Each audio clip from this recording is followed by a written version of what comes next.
ইমানদারের কোনো বিশ্রাম হয় না। বিকাল টাইমটা আমি একদিন মাওলানা সাহেব একজন রেজি গাইছিল যে আসরের পরে মাগরিবের আগ পর্যন্ত ঘোরাফেরার টাইম, বেহুদার টাইম, এটা আপনি কোরআন সুন্নাহর কই পাইছেন?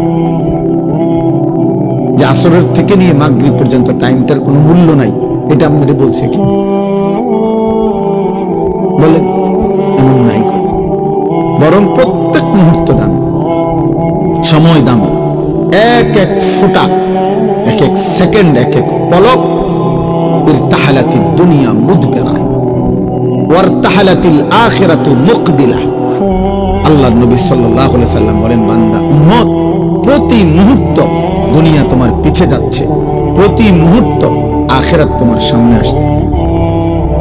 তুমি আখিরাতের দিকে ধাবমান, কবরের দিকে ধাবমান। পরকালের দিকেই আমাদের গন্তব্য।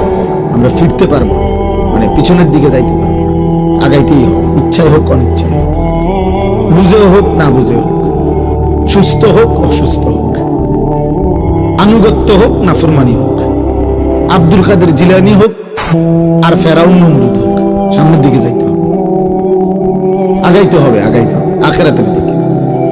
আল্লাহ যেন বলে, বান্দা সামনে আগে বাড়ো, পিছনের সিস্টেম নেই। জিন্দিগি ওয়ান ওয়ে, কেবল সামনের দিকেই যেতে হয়। ওয়ান ওয়ে রাস্তার নিয়ম হলো এইখান দিয়ে আর পিছন যায় না, এখান দিয়ে আর কি করতে পারে না, সামনে যাইতে হয়।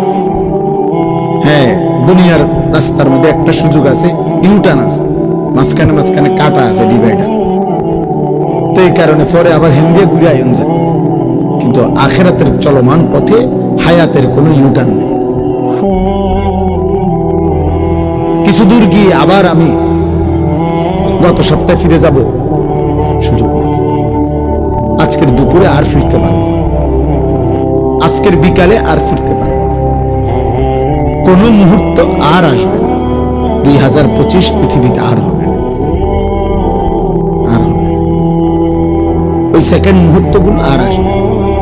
অথচ সবই তো মনে আছে আমাদের। এই কয়দিন আগেই 2025।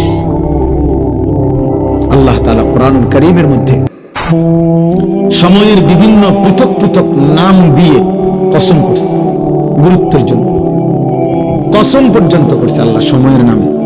ওয়াল আসর, এই যে আসরের কসম, সময়। ওয়াল ফজর, ফজরের কসম। ওয়ালায়ালিন আশর, জিলহজের 10 রাত্রির কসম, এই যে সময়, রাত্রি সময়। ওয়াল্লাইলি ইযা ইয়াগশা, রাত্রি যখন অন্ধকার হয় সেই রাত্রি সময়ের কসম। ওয়ান্নাহারি ইযা তাজাল্লা, দিন যখন আলোকিত হয় সেই দিনের কসম। আল্লাহ কসম করছে। ওয়াদ-দুহা ওয়াল-লাইলি ইযা সাজা, আল্লাহ বলেন সকাল বেলার সূর্য যখন পূর্ণ আলোকিত হয়, চাশতের ওয়াক্ত, ওই সময়ের কসম।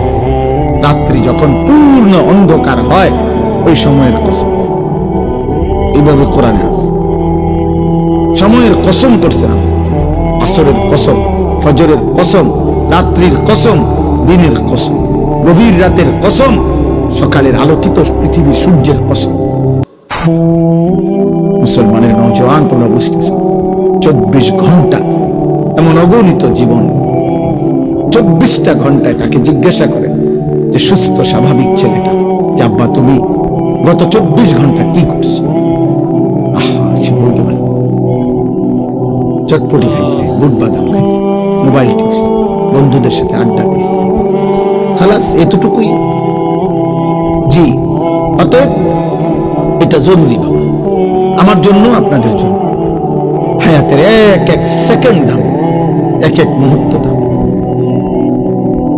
যেখানে দেখবেন অ্যাম্বুলেন্সের মধ্যে লেখা থাকে, অ্যাম্বুলেন্সের অনেক সময় লেখা থাকে যেখানে প্রতিটি মুহূর্ত মূল্যবান, অ্যাম্বুলেন্সের গায়ে লেখা থাকে। অর্থাৎ এখানে এই জন্য অগ্রাধিকার দেয় রাস্তায়, সরকারি আইন এটা।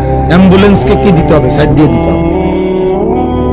এখানে প্রতি মুহূর্ত মূল্যবান, এখানে রুগীর বাঁচা মরা। এই জন্য অ্যাম্বুলেন্সের হরনে রাস্তা করে দিতে হয়, দ্রুত সবাইকে চলে যেতে হয়। এখানে লেখা থাকে অনেক অ্যাম্বুলেন্সের পিছনে, যেখানে প্রতি মুহূর্ত মূল্য। প্রতি সেকেন্ড দামি।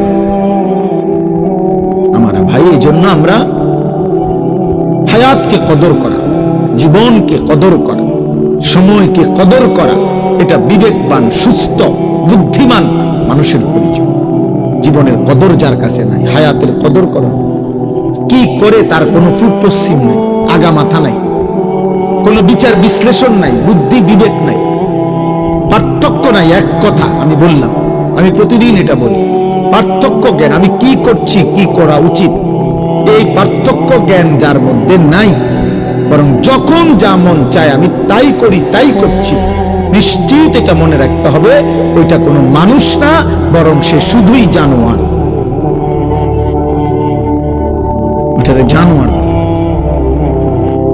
হ্যাঁ, পার্থক্য জ্ঞান যার মধ্যে নেই, মানুষ বলে তাকে যার মধ্যে পার্থক্য জ্ঞান আছে।